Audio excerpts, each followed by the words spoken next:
we have coming up next, we have Chantel Powell. Chantel is a wonderful dear community member here in Kitchener-Waterloo. They were born in New Brunswick and grew up in sort of all across Canada. And I'm going to let them do much of their own introduction, but they are Inuk and Mi'kmaq settler ancestry. They're going to join us today with some throat singing, and we are so honored to have them with us. They are a storyteller, just an unbelievable artist, and there they are, Two-Spirit across Canada. And I'm gonna let them do I can hear myself in your face, Rack. Hey, Shan. Hi. Sorry. No, I had no to worries. close it down because it was my only way of knowing when I was going to be going live. Of course. No, we are so glad to have you joining us here for the 17th annual St. Paul's Powwow. And I only did a very brief little tiny bit about you. I'm going to let you speak and do your thing.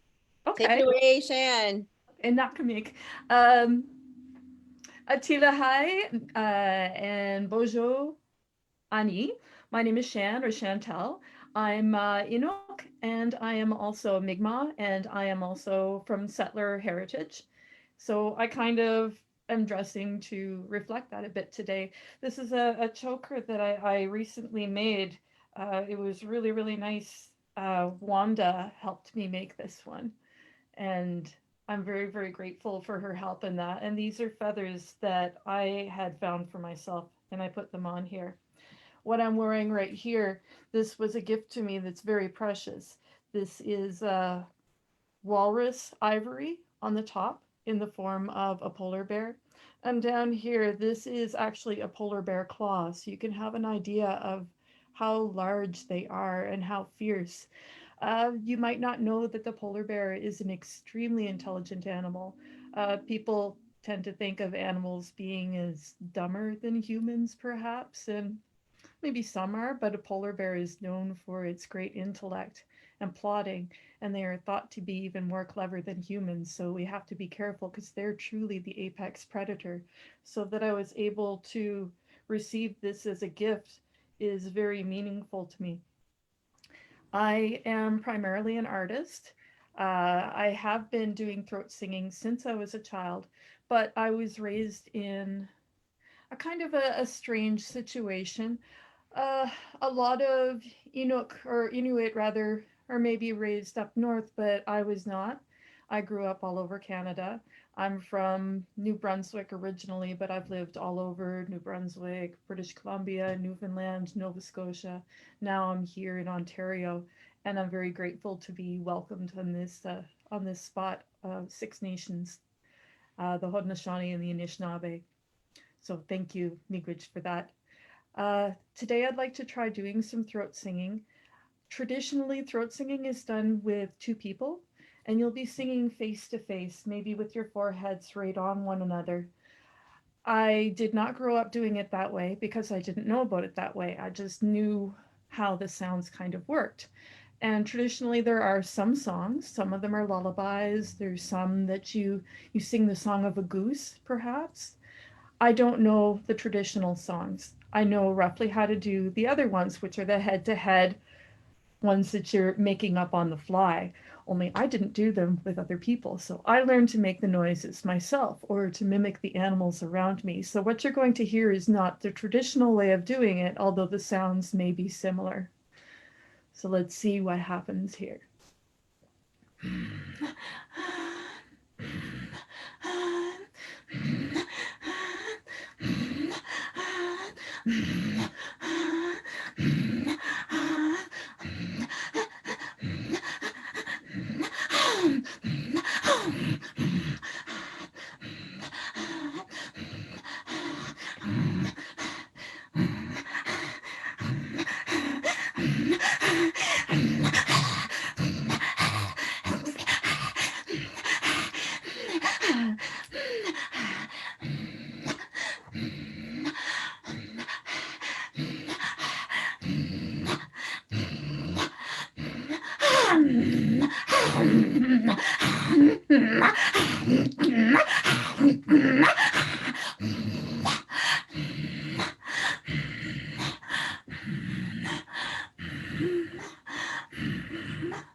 Nakamik Miigwech, thank you very much for this opportunity. Have a wonderful virtual powwow.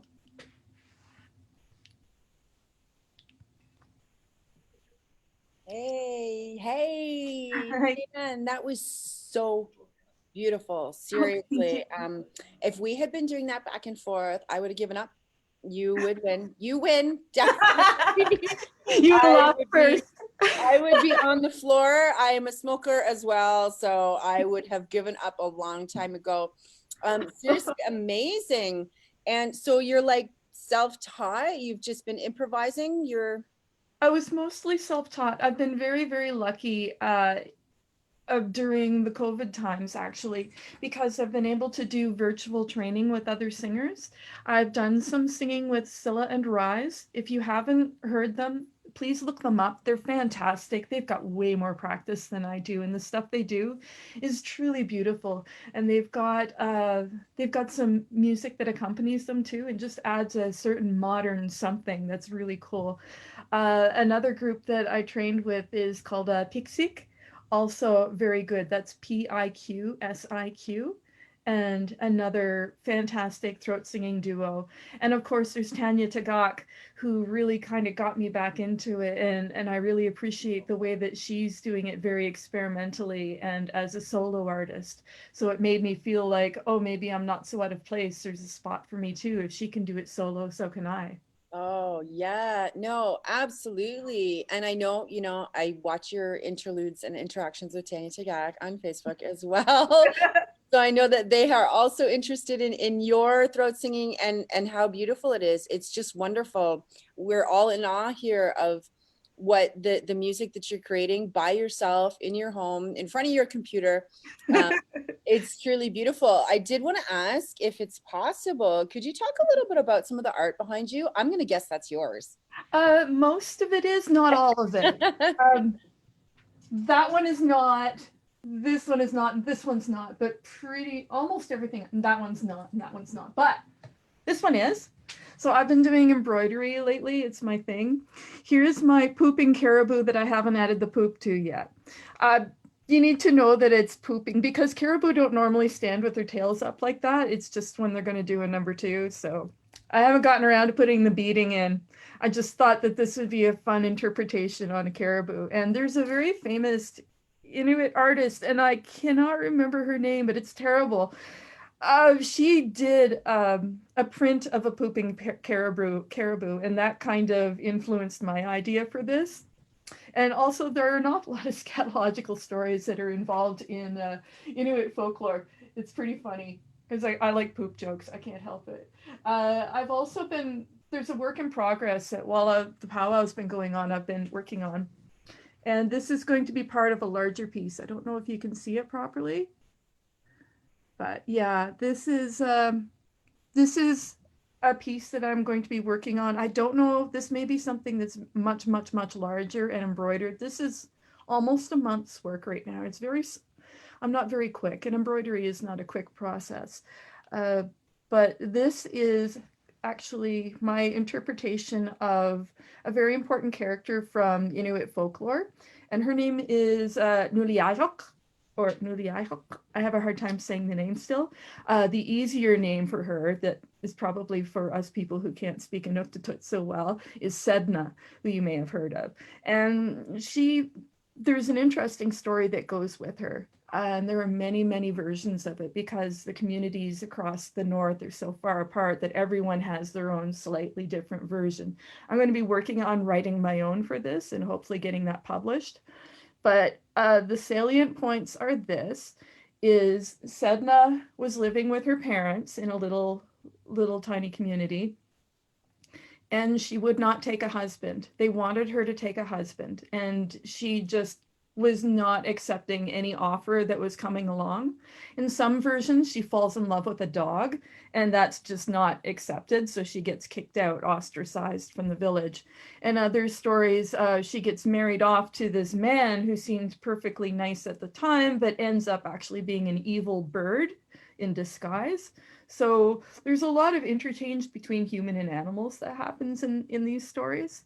But in either case, she ends out in a kayak with her father in every single one of these versions. And for some reason or another, she gets thrown overboard by her father in an act of self-preservation of some sorts. He sacrifices her. And of course, she's trying to hang on. So she's hanging on to the edge of the kayak for dear life.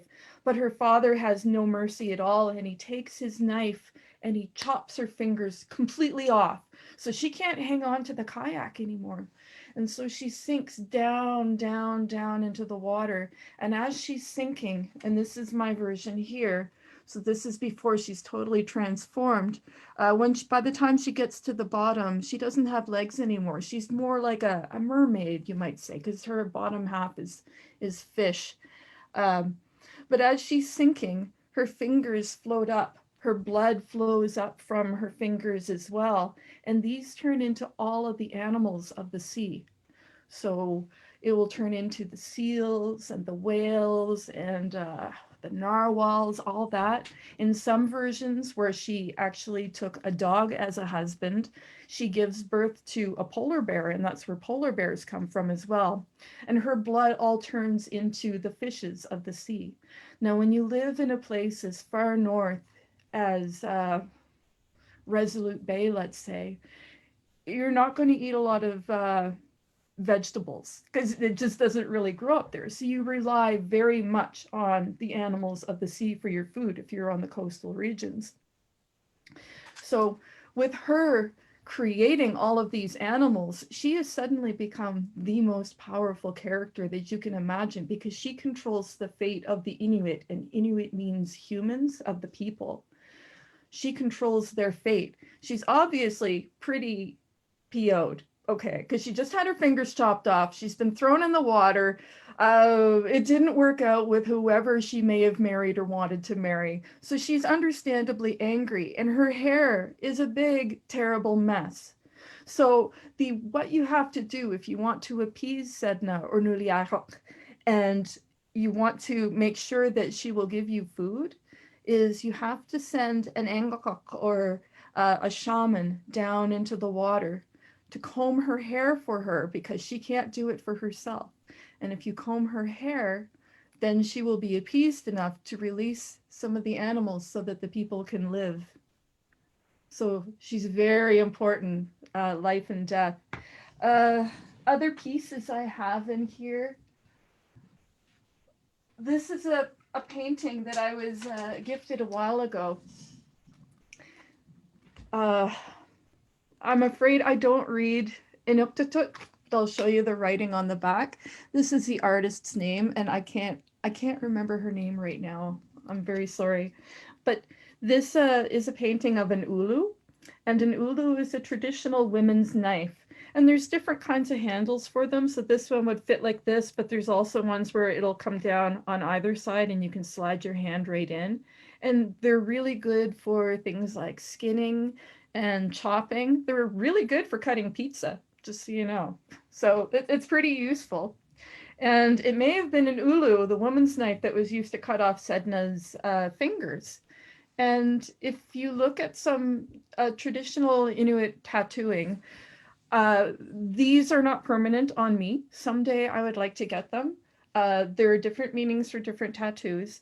And if you have the ones across your fingers, these are a reminder of Sedna and her fingers being cut off and being so important. So that's where that comes from. Uh, Other pieces I have in here.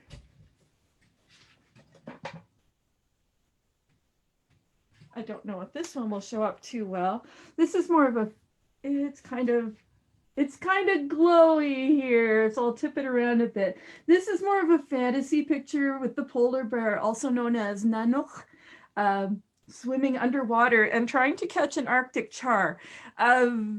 Polar bear have better things to do with their time than waste a bunch of effort on a single fish, but I still wanted to do this picture. They would much rather take down a seal or me, but but I thought it would be a fun thing to paint. Wow, that is so beautiful, Oh, Shan. thank you. And the way that you tell all of the stories, I know the Inuit culture, the Inuit people have amazing, amazing stories and history of telling stories, given where they live and given their surroundings. They Mhm. sit together and tell stories in their spaces and in their homes together. And we were just talking too about the two spirit translation being two hard things, two soft things. Also a movie, check out the movie as well. And we absolutely love the jewelry. We love the seal stuff that you're wearing as well. I know I got a lot of my fur, my seal at home, but we are big fans of the hunt seal, eat seal, wear seal. Yes. Um, and we know that it is a main staple of the Inuit diet. So we I do realize appreciate all those things. Wow, look how beautiful it is. this is a harpoon head, and that is made of walrus ivory and baleen from the whale. From the whale. Yes, so nothing gets wasted. Every part is used. Everything. Absolutely. Absolutely. And we do honor those creatures and all of the creatures around us. As you said, there is very little greens in the north. So we are able to use and do utilize all the parts of all of the creatures around us in order to sustain ourselves. And a big shout out to all of the moose camps going up, the moose moratoriums on settler sport hunting. Yes. Um, who are taking the animals' lives and not for sustenance, not for our communities, for games, for sport. And I am in big solidarity with all of the moose camps going up, all up north. But I do want to thank you, Shan Monster. Follow Shan and buy some of their art. Check out their online presence. There's all sorts of ways you can connect with Chantel Powell. Buy some of their stuff and check them out. I know you're a big contributor to the Indigenous Food Sovereignty Collective here in so-called Kitchener-Waterloo. I'm watching your canning journey and all of the things you all are doing with all of the foods that you harvest. And we are so appreciative of your time and your music and your storytelling here today. Oh, Thank you thank you. so much. Okay. Thank you, You too. Nakuamek. Nakamik. Thanks. Okay.